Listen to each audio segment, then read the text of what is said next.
Hi there, welcome to Watcher of Realms. So I want to show you what I got spending over 30,000 diamonds in order to get the A1 copy of Eivor. As we see over here, Viking Invocation of Spirits. I went right up to the 200 mark. The only legendary I pulled, I believe, was Malvera. Other people were lucky to get Eivor A1. Before 200 you would have got it, and then you would have got the guaranteed, so that would have been perfect, but that did not happen. I had to spend about 30,000 diamonds, which wasn't exactly ideal. I did do the divines too, but I only got one legendary, which was Malvera again. Bit of a pain. So let me just show you right now. I just need to go into the filters, wherever that may be, down here. Oh, bloody hell, where's the buttons gone? Right. That one, just to start things off. Was it like that? Okay. So I did get a double legendary pull as well, which involved Arachna. I did pull Arachna. I also pulled... I must have awakened. I pulled another Valaria. I also got 2 Toreadors as well. I think that's pretty much it for that. I can't really see any others there. And it said the Malveras were on the sideline. And of course, within all that, I did pull the Eivor, as you see over here. Where is it? It gets to a point where there's so many legendaries that you can't keep up. So that is the A1 Eivor Awakened here. Enhanced stats, Bestial Fury, effect upgraded. When reaches full stacks, hero also gains 1 stack of blood bounty for every 1 basic attacks instead of 2, so it makes it a bit quicker. When the ultimate is activated, instantly gains full stacks of Bestial Fury. Blood bounty stacks up to 5 times. Activating the ultimate, each stack increases the hero's final damage during the ultimate by 8%, so you want it fully charged. And as for Bestial Fury, where's that? There it is.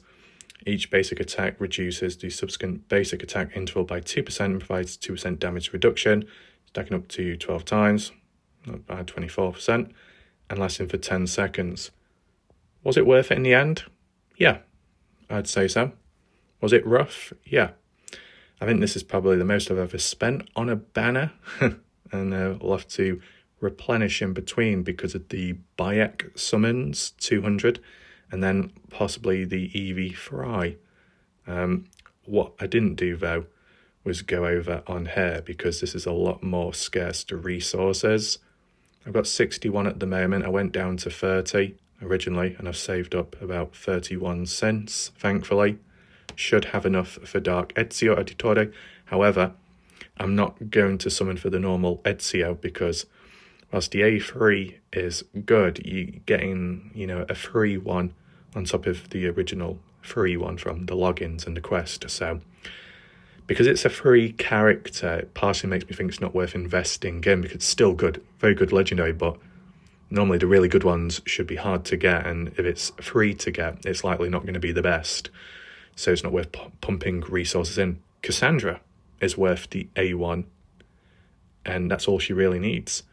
Ultimate launches 2 extra attacks and ignores 30% of the target's defense, but I don't know if I will have enough for her, a second copy, and then Dark Ezio. So the easiest thing to do is save for Dark Ezio, use a Soul Stone and Cassandra, because at the end of the day, it's a limited hero with this and a collab who won't show up that often. If you was, torn between who do you put a Soul Stone in, a limited hero, like the Kagiris, the Wukongs, the Dao-Chans, the Honoras, Gwendolyn, those lot, versus Cassandra, I would say put a Soul Stone in Cassandra, because the limited 200 guaranteed summon events and the choose your own will come round much more frequently than a collaboration like this. I know people say that the collaboration one of Assassin's Creed may never come back ever again. The Dracula one did, So there is a possibility there, but not as frequent or often as the likes of the original exclusive Legendary Limited event. I mean, Soul Stones, we have to wait and see what Dark Ezio Auditore is like. Because if the Dark Ezio is just as good, if not better, maybe save copies or Soul Stones to put into him. If he's okay, like his A1's amazing and everything else isn't that needed, well, I'll probably try and pull a copy for him. And if not, I've got 2 Soul Stones, one to put in him, one to put in Cassandra, and then that should be enough. With that being said, just wanted to give you an update there. Let me know in the comment section what you got and how many summons, and if you used any diamonds to get Eivor, if you managed to get her A1 copy, or if you're saving up for the upcoming summons, let me know. Thanks for watching. I'll see you next time. Goodbye for now.